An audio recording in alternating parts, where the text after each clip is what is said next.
그래서 그런 면에서 이런 것들도 써놓는 거예요. 이렇게 그런 면에서 이렇게 성경 좌우로 이렇게 돼 있다라는 얘기도 써놓고, 이쪽은 하늘이고 이쪽은 땅에 대한 이야기인데 하늘을 땅에서 채우는 그런 이제 형태로 되어 있죠. 그래서 여기는 빛이고 물과 물엔 궁창, 그 다음에 세 번째 날에는 땅, 식물이 나오고요. 네 번째 날에는 광명체, 해달, 별, 그래서 빛을 채우는 겁니다. 물고기 새, 다섯째 날에 그래서 물과 이 궁창을 채우는 거죠. 그리고 짐승과 사람을 통해서 땅을 채웁니다. 이렇게 해서 이거를 채우면 이게 나누어져 있다가 채우면 이게 하나가 되는 그런 내용이 되는 것입니다. 그걸 이제 요걸 다 이루면 안식이 된다. 메시아 그리스도. 요거를 이제 다른 말로 이제 표현하면 번제단, 그리고 물두멍, 떡상, 그리고 여기 등잔대, 분향단, 휘장, 이렇게 여기는 법궤, 일곱 번째니까 예수님이 일곱 번째 남편이 되시니까 법궤, 이렇게 표현을 한 것이고요. 그다음에 여기서 유월절로 보면은 유월절, 무교절, 초실절, 여기 등잔대, 나팔절, 속죄절, 여기는 장막절 이렇게 되고요. 그다음에 여기가 이제 출애굽 한다면 홍해 바다를 건너서 광야로 들어가 만나를 먹게 되고, 그다음에 여기 이제 그 만나 오순절 구름과 불을 통해서 인도하죠. 불기둥, 구름기둥으로 인도하시고, 그리고 다섯째 날에는 이제 아말렉 전투를 하는데 이게 전쟁을 나타내 주는 것이다. 그리고 여기는 휘장, 요단강 여리고를 건너서 요단강을 건너서 여리고성에 전쟁을 통해서 가나안 땅에 입성하는 것이다. 이렇게 표현하는 내용들이죠. 그러니까 요게 하나씩 다 이렇게 나누어져 있는 것을 우리가 볼 수가 있죠. 다윗 같은 경우도 아말렉 전투에서 늘 승리하게 되는 그런 얘기죠. 그래서 솔로몬 때 성전을 짓는다, 이런 얘기가 되겠습니다. 아담 때에도 아담에게 가인과 아벨이 있어요. 그러면 가인은 첫 번째, 아벨은 두 번째. 이렇게 해서 가인과 아벨은 둘이 반대죠, 반대. 그래서 이쪽은 어둠이고 이쪽은 빛이 되는 거죠. 그죠? 근데 빛이 어둠 안에서 죽는 겁니다. 그러니까 가인이 아벨을 죽이죠. 그리고 이제 셋이라는 아들로 채우는 겁니다. 여기다가 셋이라는 아들로 채우죠. 그래서 이렇게 나누어져 있는 내용들. 그래서 여기 안식이 7인데 법궤, 가나안, 장막절, 이게 이제 지나가서 8이라고 하는 부활. 그래서 안식 후 첫날 부활한다. 교회, 성령, 이게 하나님의 뜻이다. 두 개가 하나님의 뜻이에요. 여기에서 벗어나면 기도해도 소용없습니다. 여기서 벗어나면. 그러니까 기도는 반드시 하나님의 뜻대로 기도해야 된다는 말이 있는데 성경에, 그죠? 하나님의 뜻대로 하는 자들에게, 그죠? 하나님의 뜻대로라는 것은 이 두 개가 들어가 있어야 되는 거예요. 성령이 인도하시는 거냐, 성령의 뜻이냐, 교회에 딱 맞는 거냐, 지금 내가 원하는 것이 교회에 맞는 거냐, 성령의 뜻이냐, 이렇게 두 개 딱 떨어지면요, 이게 하나님 뜻입니다. 무조건. 그러니까 여러분의 뜻이 아니에요. 여러분의 것은 하나님이 그냥 이루어 주셔요. 여러분의 것은 그냥 하나님이 이루어 주시는, 기도 안 해도 이루어 주시는 게 많아요. 그런 것들은요. 근데 하나님의 뜻은 반드시 구해야 돼요. 왜 구해야 되냐면 하나님이 나라는 동역자를 필요로 하기 때문에 그렇죠. 같이 부부니까 서로 비밀이 없죠. 그래서 그 비밀의 뜻을 서로 얘기하는 거예요. 그게 기도란 말이에요. 그걸 기도라고 그러죠. 우리 원하는 거 막 이거 해주세요, 저거 해서 맨날 그 얘기만 하는 게 그게 기도라고 하겠습니까? 그건 교통이 아니죠. 그건 나의 간구죠, 간구. 그래서 기도와 간구로 너희 구할 것을 감사함으로 하나님 앞에 한다. 그러나 모든 지혜와 뛰어나며 평강이 그리스도 예수 안에 너희 마음과 생각을 지켜준다. 그러니까 우리가 간구한 건 다 이루어져야 되는데 그게 아니고 너희 마음과 생각을 지켜준다. 왜? 기도하는 게 먼저니까. 그래서 기도하는 것, 기도와 간구로. 그래서 기도가 있고 간구가 있어요. 간구는 내 소원을 얘기하는 거고, 기도는 하나님의 뜻을 서로 교통하는 건데요. 하나님의 뜻을 먼저 알면은요, 간구가 바뀌겠죠. 간구가 내 거에서 하나님의 것으로 바뀌겠죠. 그래서 다윗이 그렇게 기도해요. 하나님께서 자기에게 주신 그 기도로 자기는 그렇게 간구할 마음이 생겼나이다. 이렇게 하죠. 그 성전을 짓는 얘기가 나오고요. 솔로몬 아들 준다는 얘기입니다. 그러니까 솔로몬 아들 주고 왕위가 이어져 내려간다. 그리고 너의 그 아들을 통해서 성전을 지을 것이다. 그 왕권이 계속 이어지면서 그런 얘기를 이제 할 때 다윗이 하나님께서 내게 주신 그 기도로 내가 주님께 간구할 마음이 생겼나이다. 이렇게 되는 거죠. 그러니까 기도가 와야 간구도 생기는 거예요. 그러니까 그거 아니면 하나님께서 나하고 교통하지 않는데 자기 것만 맨날 요구하면 하나님이 어떨 땐 해줘요. 근데 어떨 땐 안 해줍니다. 그럼 여러분이 이제 왜 지난번엔 해줬는데 요번엔 안 해줘요? 실망하죠. 그렇죠? 그렇게 그건 실망할 이유가 없어요. 당신들이 말씀을 몰랐기 때문이에요. 하나님 아버지의 뜻을 몰랐기 때문이다. 요거를 알았어야 되는데 그런 거죠. 그러니까 요걸 잘 알면 그럼 소원이 바뀌는 거예요. 소원이 바뀌고 신부가 돼서 완성이 되는 겁니다. 이게 8이에요. 8. 8이라고 하는 건 7 더하기 1이잖아요. 7 더하기 1. 7이 여기잖아요. 7이 여기니까 거기에다 나라는 신부가 합해져서 8이 되는 거예요. 그래서 8이 완성인 거예요. 8이. 그래서 안식 후 첫날 부활하는 거죠. 누가 부활하는 거예요? 내가 부활하는 거예요. 예수 그리스도가 부활하는데 나랑 같이 부활하는 거예요. 그래서 8일 날 부활하는 거예요. 그냥 예수님 부활하는 것 같으면 7일 날 부활했어야지. 안식일 날. 멋있게 더. 근데 그렇게 하지 않고요. 8일 날 부활합니다. 이유는 나하고 함께 부활하기 때문에 그런 거예요. 그러니까 예수님 안에 있으면 우리는 부활한 거예요. 예수님 안에 있으면. 자, 이게 성경이 이렇게 나누어져 있는 그런 얘기고요.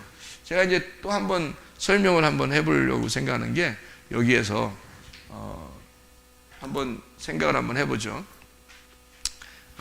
요한계시록에 보면요,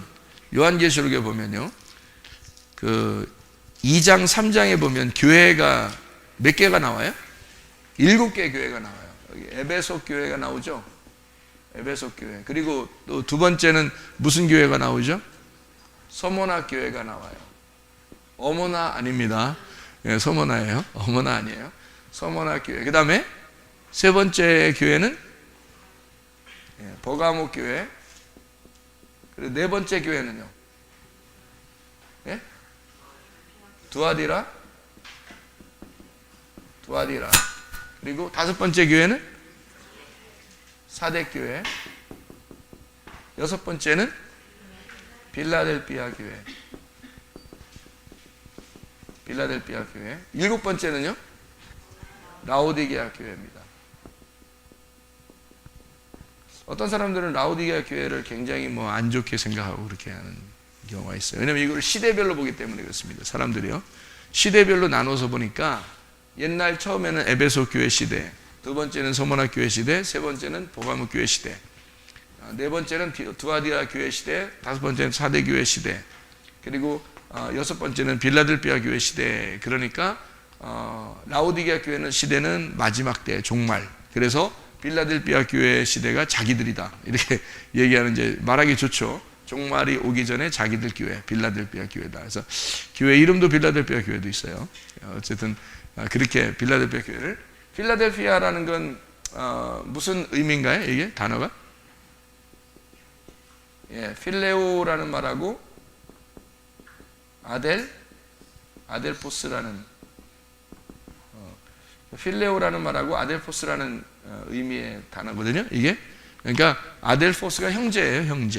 형제를 사랑한다. 그런 단어가 이게 형제의 사랑이 뭐겠어요? 형제의 사랑이 서로 사랑이에요. 예수님하고 우리가 형제 됐죠. 그래서 서로 사랑하는 걸 얘기하는 건 세 계명입니다. 그래서 형제 사랑, 이게 순서대로 이렇게 쭉 이어져서 나오는 그런 교회 이름이죠.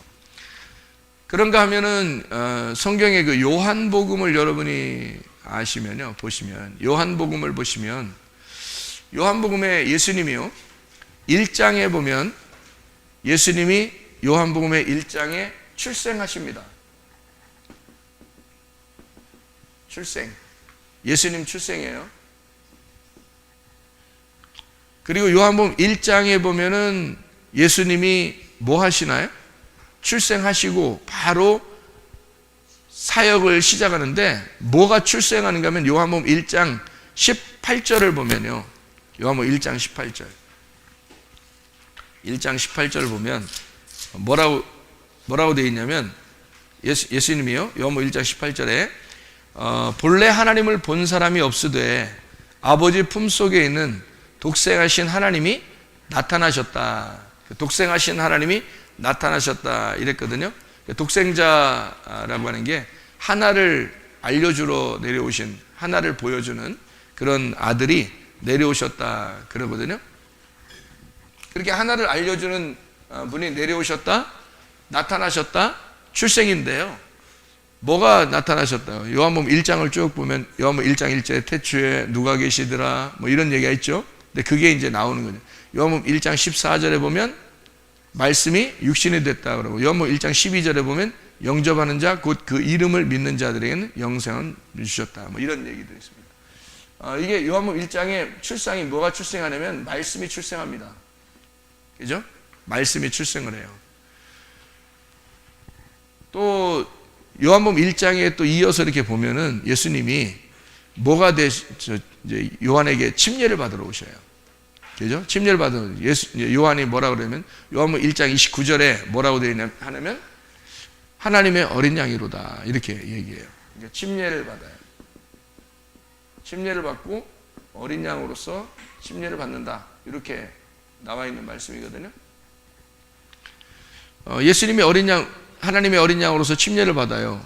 요한복음 1장에 나와 있는 이런 얘기들입니다. 요한복음 1장. 요한복음 1장.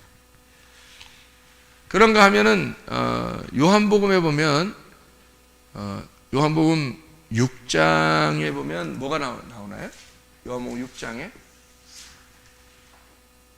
요한복음 6장에 보면 뭐가 나와요?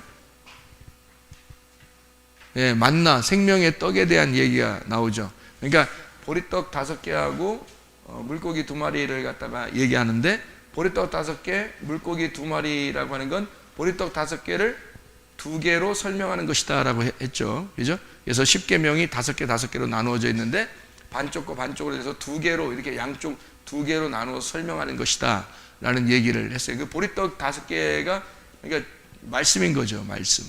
말씀이 2개로 나누어서 설명을 한다라는 얘기를 보리떡 5개, 물고기 2마리, 이게 7이란 말이에요.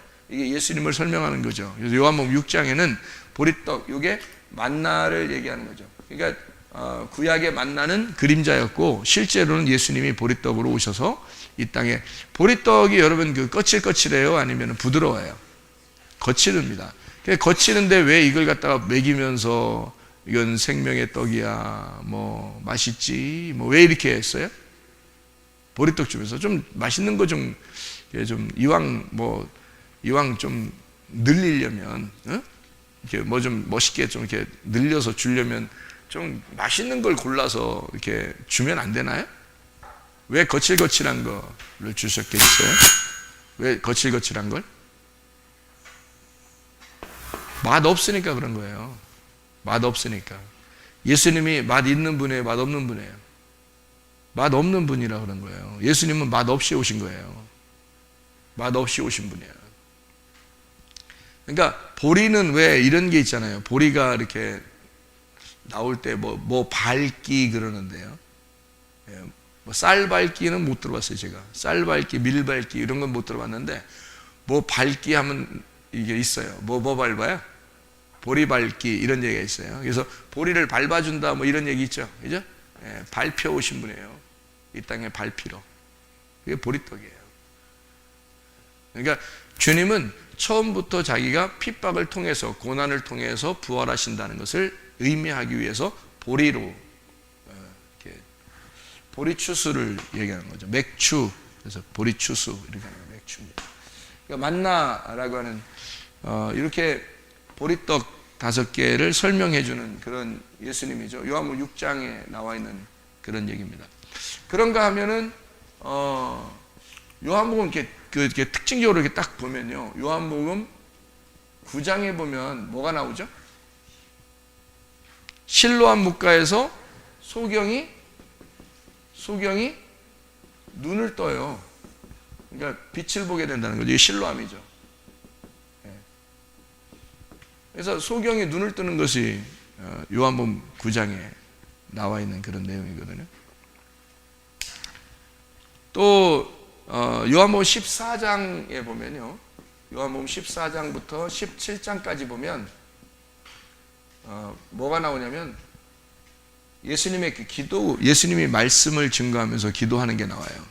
예수님의 그 제자들에게 그 말하고, 그리고 예수님이 17장에 가서는 직접 제자들을 위해서 기도하시는 그런 장면이 나옵니다. 예수님의 기도의 장면이 나오죠. 말하고 기도하는. 그러니까 17장까지 그렇게 되어 있고요. 예수님의 어떤 그 기도인데 그냥 기도가 아니라 성령님의 어떤 성령에 의한 교통, 성령의 교통 기도를 말하는 거죠. 그런가 하면은 요한복음 18장 19장에 보면요, 요한복음 18장 19장, 요한복음 18장 19장에 보면 십자가 달려 돌아가시는 예수님 알 수가 있죠. 십자가 달려 돌아가신 예수. 요한복음 20장, 요한복음 20장 21장 보면요, 부활하죠. 부활하고 그리스도가 되십니다.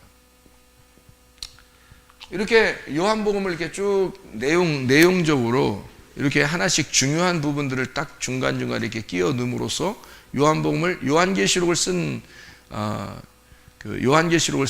요한이 요한복음도 쓴 거거든요. 그러니까 의도적으로 이거를 나누어서 이렇게 썼다는 얘기입니다. 나누어서.